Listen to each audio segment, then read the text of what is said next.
આજે આપણે આવી ગયા છે આણંદમાં તુલસી અને જે મોદી દાદા છે એવી રીતના એમનું સેમ લુક છે અંકલનું. તો આપણે એમની સાથે વાત કરીએ.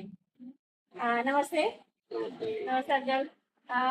આપનું નામ અને એ જણાવજો અને કેટલા વર્ષથી છે આ તમારો બિઝનેસ?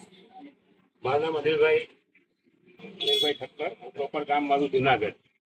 હું 2011માં અહીંયા ધંધો કરવા માટે આવેલો. જો કે આ ધંધો મારો તો 40-45 વર્ષ જૂનો છે. મારા ફાધર જોડે હું આ ધંધામાં લાગેલો. 18 વર્ષની ઉંમરથી આ ધંધામાં છું. અત્યારે 62 આવેલો. 2011માં આણંદ મારા છોકરાઓને સ્ટડી માટે થઈને આવેલો. અહીં ધીમે ધીમે કરતા મારી પાણીપુરી પબ્લિકને માફક આવી ગઈ. એનઆરઆઈ કસ્ટમર મારા ખાસ બંધાઈ ગયા હાઇજેનિક ટેસ્ટના હિસાબે. એ પછી મને પબ્લિક એમ કહેતી કે સાહેબ નથી તમે મોદી સાહેબ જેવા દેખાવ છો. એટલે મને થોડો રસ પડ્યો. મેં એ રીતે કોશિશ કરી અને આજે તારીખમાં આણંદ વિદ્યાનગર તો નહીં પણ ગુજરાત ઇન્ડિયા બહાર પણ મોદી કાકા તરીકે ફેમસ છું.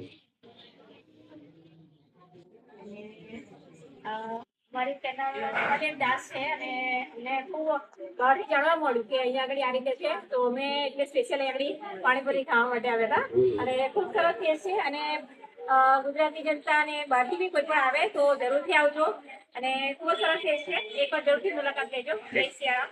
એક તો પાણીપુરી તો મારી પહેલેથી વ્યવસ્થિત રીતે પ્રખ્યાત હતી જ, પણ એમાં મોદી લુકના હિસાબે સોનામાં સુગંધ પડી. દૂર દૂરથી પણ પબ્લિક આવે છે. મારી જવાબદારી આ વધી ગઈ કે દૂરથી માણસ આવે એને સંતોષ થવો જોઈએ. એમ ના થાય કે ભાઈ મોદી સાહેબના નામે આપણે ગયા, સાહેબને જોઈને આવ્યા, પાણીપુરી ભંગાઈ ગયા, એવું ના થવું જોઈએ. મારી જવાબદારી થોડી વધી ગઈ.